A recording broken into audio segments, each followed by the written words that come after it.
Our next major event comes at T-minus 7 minutes. We begin what we call engine chill. Pre-valves will open. Those currently separate propellants on the first stage from getting down to the Merlin engines. We'll open the pre-valves. That allowed fuel liquid oxygen to flow to the top of the pumps. And more importantly, when we open the valves, that'll allow us to begin chilling the 9 Merlin 1D turbopumps on the first stage engine. It'll take a few minutes to get them cold enough to where they would then be ready to pass the large amounts of liquid oxygen through the pumps and into the main thrust chambers when we get to engine ignition at T-minus 2 seconds. We don't want to try to run highly chilled liquid oxygen through a warm pump. You would flash that into gas, and running gas through a high-speed pump is not a good thing. So right now, we are waiting for T-minus 7 minutes. That'll start the engine chill. Shortly after that, we will also get the fuel shutdown.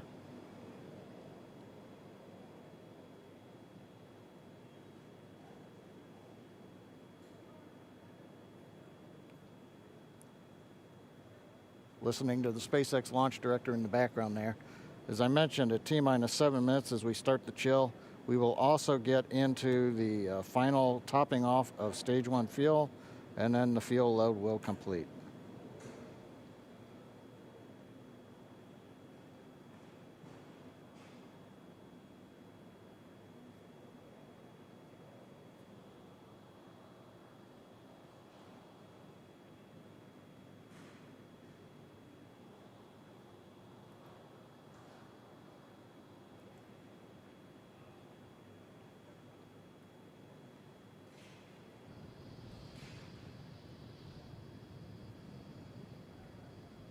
Stage 1 and Stage 2 engine chill has started.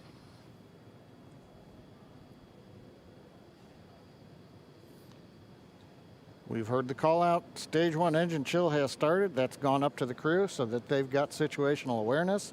As I mentioned, the pre-valves are open. And now we are topping off first stage fuel, getting ready to finish the fuel load. Liquid oxygen load on first and second Engine stage hydraulics at pressure will continue until the last 3 to 2 minutes of the countdown.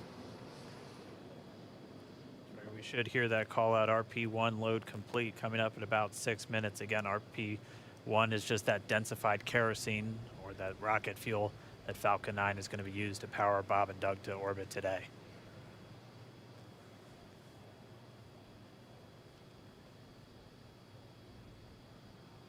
And Stage 1 fuel is closed out.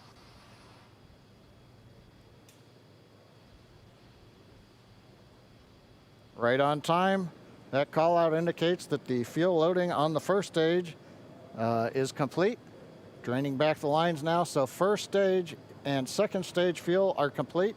Liquid oxygen loading is continuing on both stages. You can see on the view on the left side of the monitor, the condensation, the cold gas wrapped around the stages as the tank skins are chilled by the densified liquid oxygen, picking up the humidity Falcon from 9 the Florida air. line. Looks like at this moment we're a little more than 90% full on the oxidizer on the first stage, ticking up towards that 80% mark on the second stage. We'll be counting down all the way till about 2 or 3 minutes, as John and I just said, until everything is loaded Falcon in 9 Falcon heaters 9. closing out. And then we will be go for launch. Dragon has transitioned to configure for terminal count. Vehicle tanks pressing for strongback retract.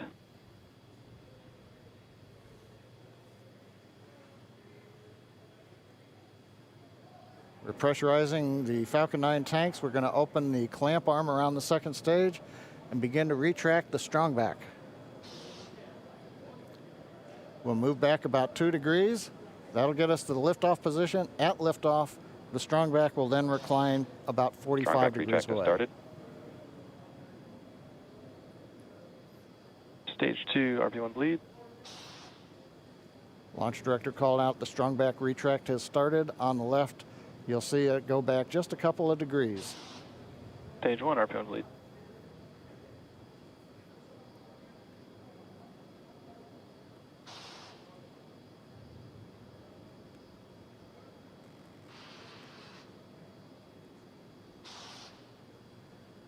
just 4 minutes away from liftoff.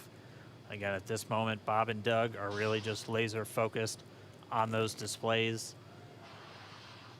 They have insight directly into Dragon and the Falcon 9. They're able to see where their fuel loading is at, how everything's progressing down with the count. AFTS final setup started.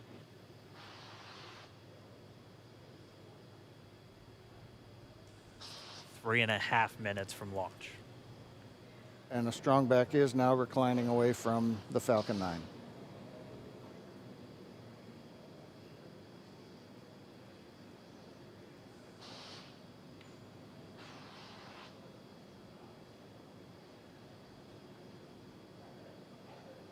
MVAC igniter purges.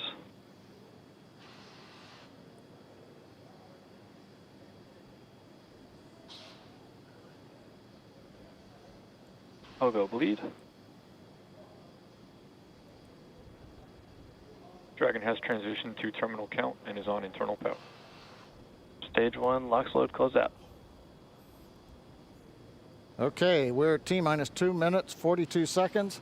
Stage 1 LOX load is closed out. Stage 2 will continue to load for about another half a minute or so. Once we get the completion of Stage 2 LOX loading, we have to vent down the line, so you'll see another large white cloud coming off of the Strongback. That'll be normal. That'll happen Vehicle around is transitioning to internal T-minus power. 1 minute and 40 seconds. We're going on internal power now. Just a few seconds away from the Stage 2 LOX load being complete. It's been almost 9 years since we've been in this position.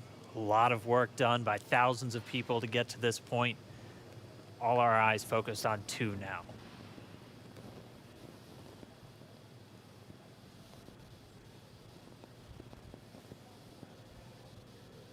Stage 2 LOX load is closed out. Propellant fills are complete. Dragon is in auto idle. Stage 2 LOX load complete. All fuel, all oxidizer on Falcon 9. 1 minute, 34 seconds to go till launch. Ground gas closeouts is starting.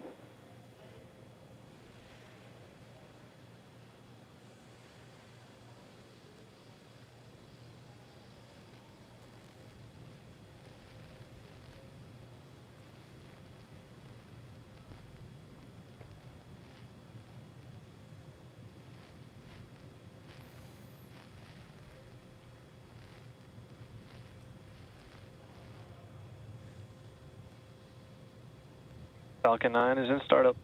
Dragon is in countdown. FTS is armed for launch. Under a minute now, the FTS, the flight termination system, has been armed. Dragon, SpaceX, go for launch. SpaceX Dragon, we're go for launch. Let's light this candle.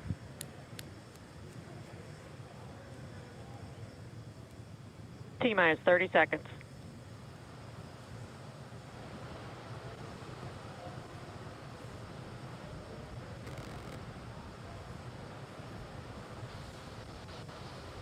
Stage 1 tanks pressing for flight. T-minus 15 seconds. 10, 9, 8, 7, 6, 5, 4, 3, 2, 1, 0. Ignition.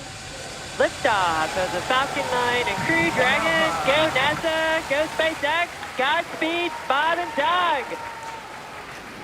America has launched. One Alpha. And so rises a new era of American spaceflight, Stage 1 and with it propulsion is the nominal. ambitions of a new generation continuing the dream. 20 seconds into flight, Stage 1 propulsion is nominal.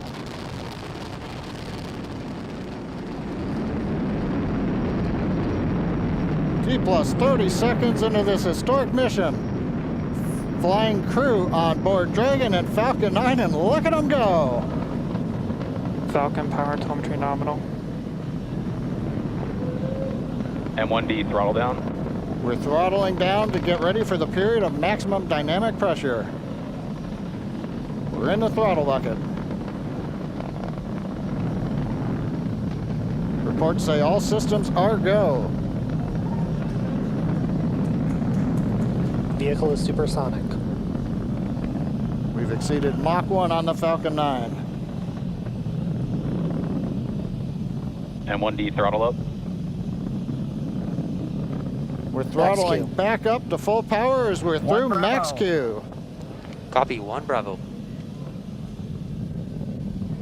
And we heard that 1 Bravo call out. That's just the second abort zone that they're in. They'll continue to be on this until the first stage has done its job and they switch over to the second. At this point, Bob and Doug pulling about 2.3 Gs, 2.3 times the Earth's gravity, already moving at over 1,500 miles per hour. We've heard the call out for MVAC engine chill. That's getting the MVAC engine ready to light. That'll come at about 2:44 into flight. Right now, everything continuing to look good. Next major event coming up is going to be the triple. We'll have main engine cutoff of the 9 first stage engines, stage separation, and then ignition of the second stage engine to continue to carry astronauts into orbit. Coming up in about 20 seconds. M1D throttle down.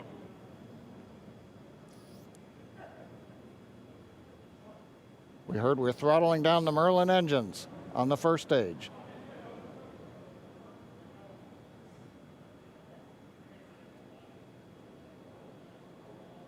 And we have Miko. Miko. 2 Alpha. Falcon stage separation confirmed. Copy, 2 Alpha. MVAC ignition.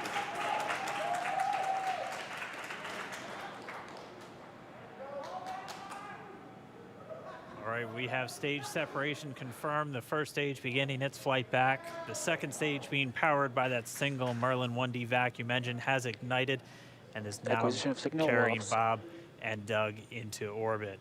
So they're going to continue under the power of this second Stage stage, 2 propulsion is nominal.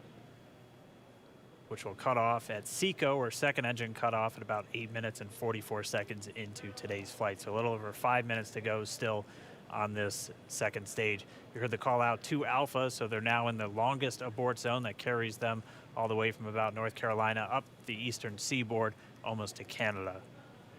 Things looking good though, getting good call outs, nominal propulsion on that second stage. Bob and Doug continuing to make their way into orbit.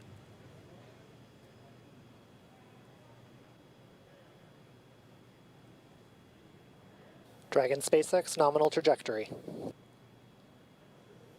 Acquisition of signal in Bermuda. SpaceX Dragon nominal trajectory.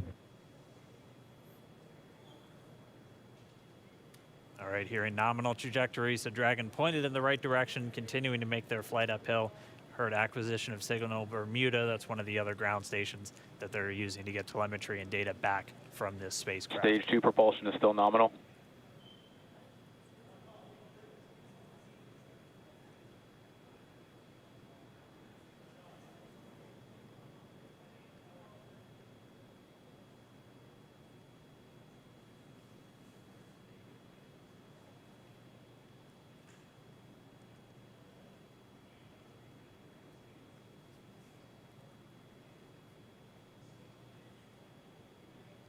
Little over 4 minutes, 40 seconds into the flight.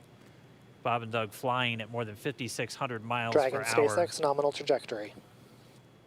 Already almost 200 miles downrange from the Kennedy Space Center. Nominal trajectory continuing.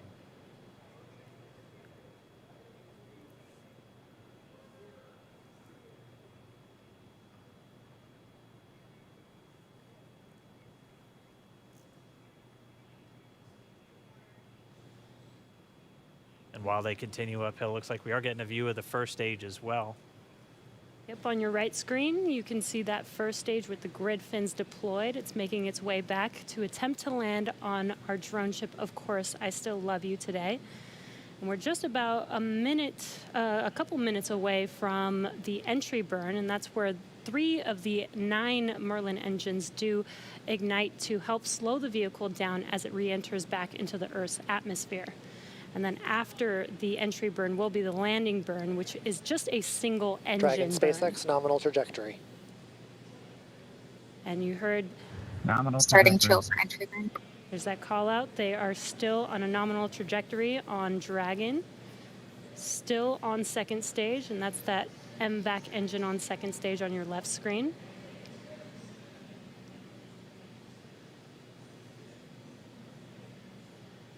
Again, on your right screen is that first stage booster coming back towards our drone ship. Of course, I still love you. We're about a minute away from entry burn.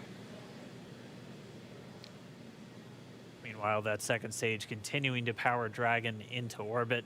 Again, if you're keeping an eye on that timer, that's going to continue to burn until 8 minutes and 44 seconds into flight. So a little over 2 minutes from now, we'll hear the call out SECO. It'll then be a little Stage under, 2 propulsion is still good. A little over 3 minutes until Dragon physically separates from the second stage of the Falcon 9 after the upper Dragon stage gets a SpaceX, chance. nominal trajectory. Dragon copies, nominal trajectory. Continuing to check in with Bob and Doug as they are on a nominal trajectory. Just about 10 seconds away from that first stage, starting that entry burn on your right screen. We should be able to see that view live. Stage 1 entry burn startup.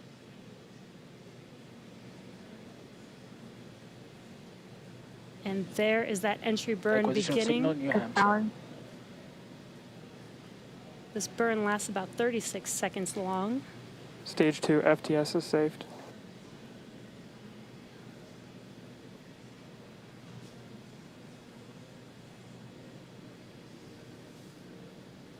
While that entry burn continues, we're just about a minute away from SECO. We'll have a number of events all happen in rapid succession. It'll be the second engine cutoff. Stage 1 We'll entry be burn looking shut for down. that stage 1 landing burn shortly after. Yeah, actually, just within a few seconds of each other. It's such a cool view on your left screen, seeing Bob and Doug on Dragon. Right now, you can see the displays that they are seeing right now themselves. Terminal guidance. MVAC throttle step. We are coming up 25 seconds or so away from SECO, or second engine cutoff. This is also the point where Bob and Doug are experiencing their highest G-force. We're seeing the counter tick up to right about Stage 1.8. transonic. Copy Shannon. You heard Shannon, so that just means they're in their final abort zones. If they were to abort at this point, it would either be an abort to orbit or to land off the coast of Ireland. Standing by for second Stage 1 engine landing cutoff startup. confirmation. MVAC throttle step. MVAC shut down. Stage 1 landing learn. Confirmation of SECO's second engine cutoff. Now we are waiting for our first stage to make its way to our drone ship. Of course, I still love you. Dragon SpaceX, nominal orbital insertion. Did Launch get escape system confirmation is disarmed. nominal Dragon orbital copies, insertion. nominal Stage orbital 1 landing leg insertion. deploy. And what you're seeing on your screen is a live view of our drone ship, where our first stage will be coming down. Looks like we lost that live view, but we'll wait for confirmation of that landing shortly here. Falcon 9 first stage successfully landed. And aboard there you full can sexual see on load. your screen, Falcon 9 has landed.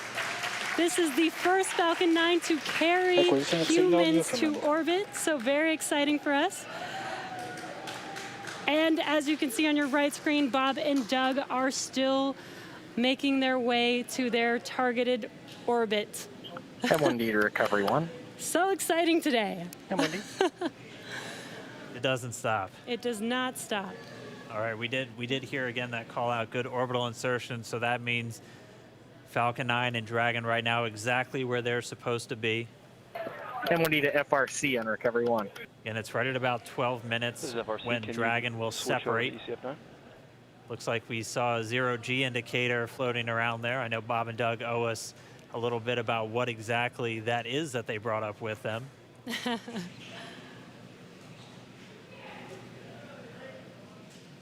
And before separation, before Dragon initiates separation from the second stage, they do make sure to they do ensure that the vehicle is not spinning and it is in good condition before we separate.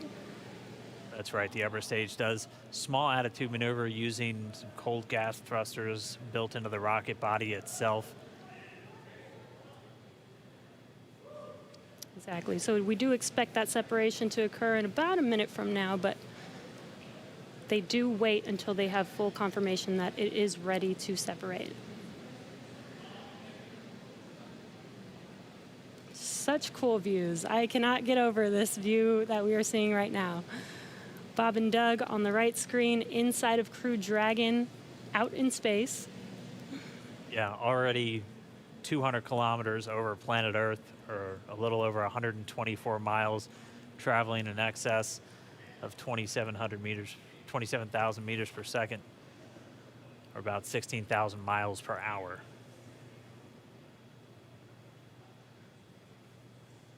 So again, we're just standing by. That separation event should be coming up shortly.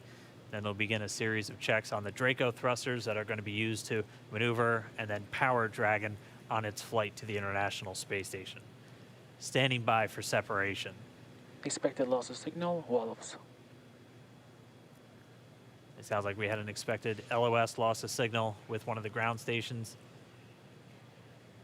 Waiting for confirmation now of that. Dragon separation confirmed. Dragon separation confirmed.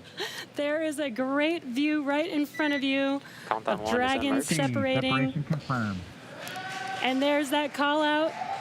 Dragon is now officially making its way to the International Space Station today. Dragon SpaceX with that separation call. We have a few words for you from our Falcon 19. Standing by. Dragon, Chief Engineer on Dragon to Ground. Bob Doug, on behalf of the entire launch team, thanks for flying with Falcon 9 today. We hope you enjoyed the ride and wish you a great mission. Thanks, Bala. Congratulations to you and the F9 team for the first human ride for Falcon 9. And it was incredible. Appreciate all the hard work, and thanks for the great ride to space. Copy all. And Mike, proud of you guys and the rest of the team. Thank you so much for what you've done for us today, putting America back into low Earth orbit from the Florida coast. Copy all. Good luck. Godspeed.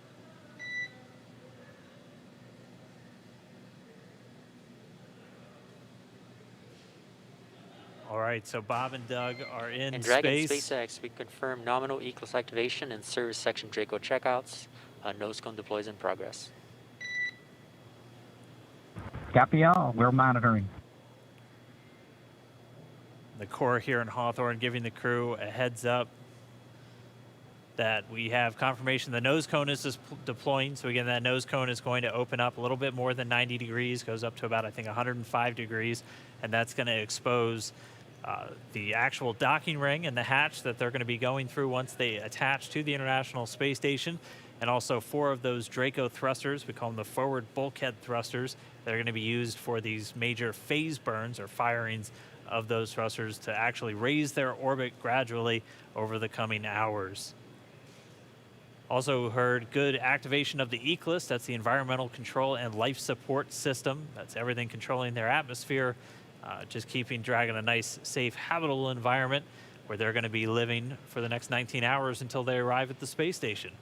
Right, exactly. And Falcon 9's job may be done for today, but the mission is not over.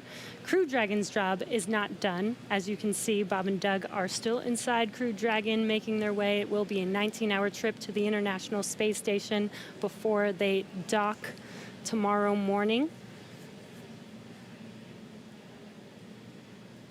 And such cool views. I love that we can get these live views here and see and watch what they're doing now that they are in orbit. Yeah, it's incredible to just be looking over their shoulder, to be along for the ride. And we're going to be with them, and we're going to be with all of you the entire way for their journey to the space station. We're going to be covering live throughout. Bob and Doug will obviously have a sleep period where they'll get about 8 hours of sleep a little bit later today before they wake up for all of their final approach. One of the major things we are looking forward to in the next couple of hours is going to be their first turn at the controls. So they're actually going to be using those touchscreen displays to take control and manually pilot Dragon. We'll walk you through what that's going to look like, and assuming we have some good ground station coverage, we'll be able to get views from right inside Dragon, looking over their shoulder as they manipulate the controls at the display. But I mean, we had a smooth ride uphill, both stages of the Falcon 9 doing their job, placing Bob and Doug into orbit.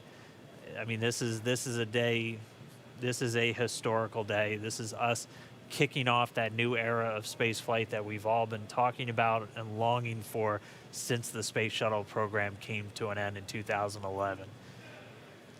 Yes. And the weather cooperated. Yes. Second time's a charm. Right.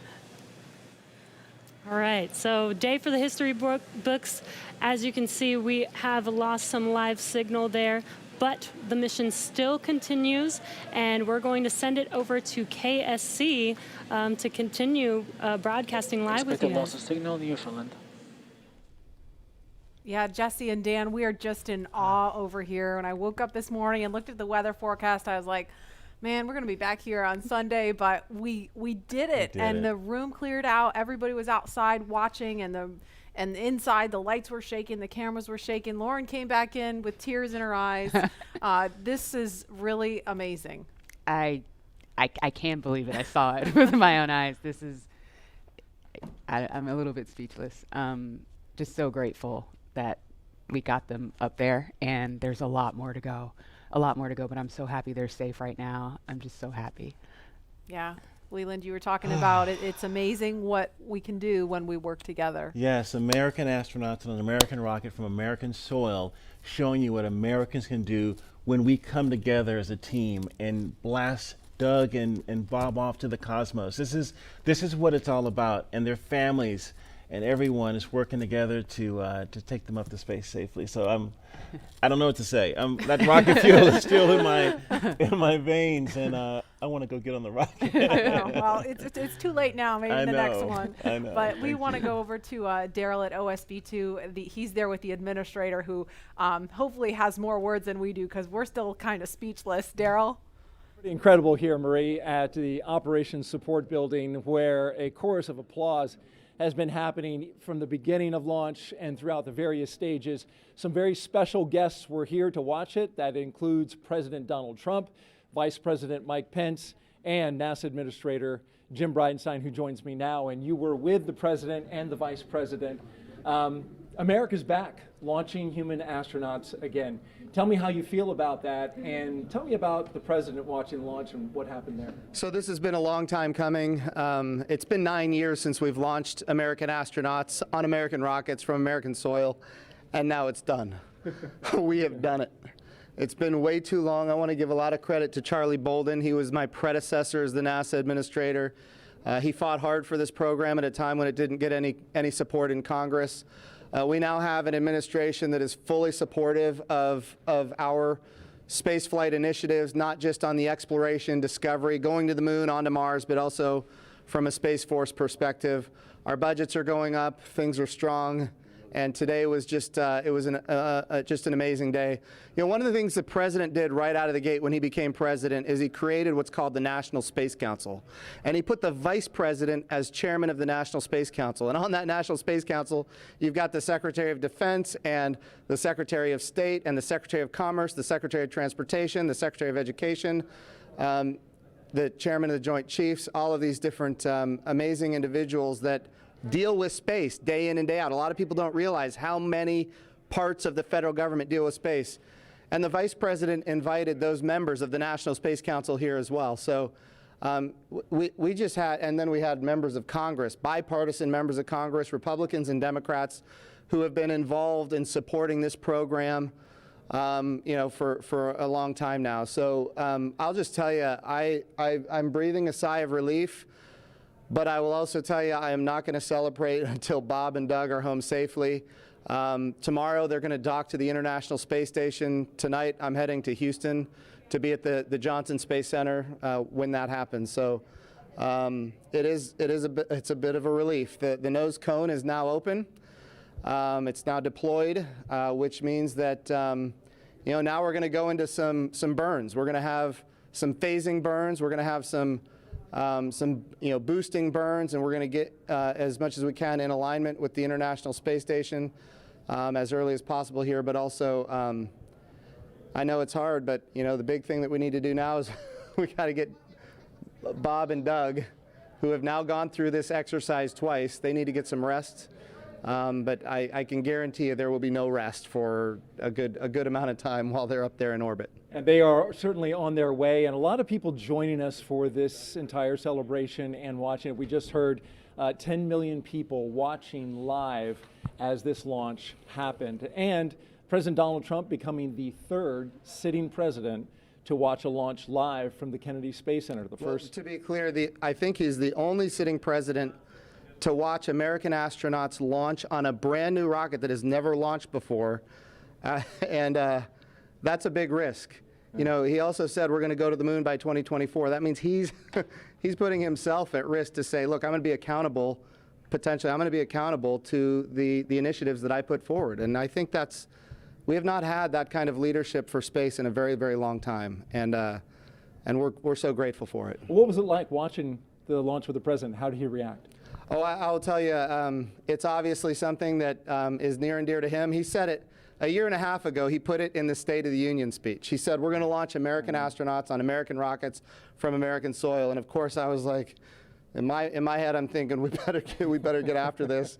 Of course, we've worked overtime to make it happen. We might be a little behind schedule, but we got it done, and we got it done safely. We're knocking on wood, but so far so good. It's looking good. You personally, Jim, as that rocket was lifting off and you felt that rumble? Yeah.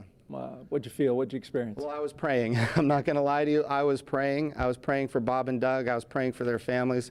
I was praying for their safe return, even though they're just going.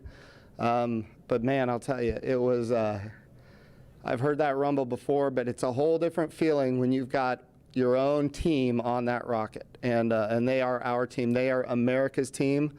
This is Launch America. This is everything that America has to offer in its purest form. And times are tough right now. There is no doubt. We've got the coronavirus pandemic. We have other challenges as a country. But I hope this moment in time is an opportunity for everybody to reflect on humanity and what we can do when we work together, when we strive, and when we achieve.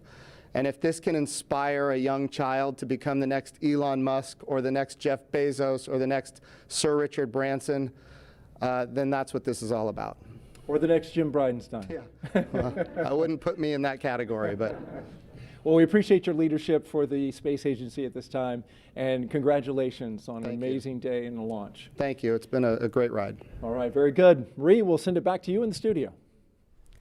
Doug and Bob are on course to arrive at the International Space Station tomorrow, May 31st at 10:27 a.m. Eastern Time. And we'll be staying on the air for continuous live coverage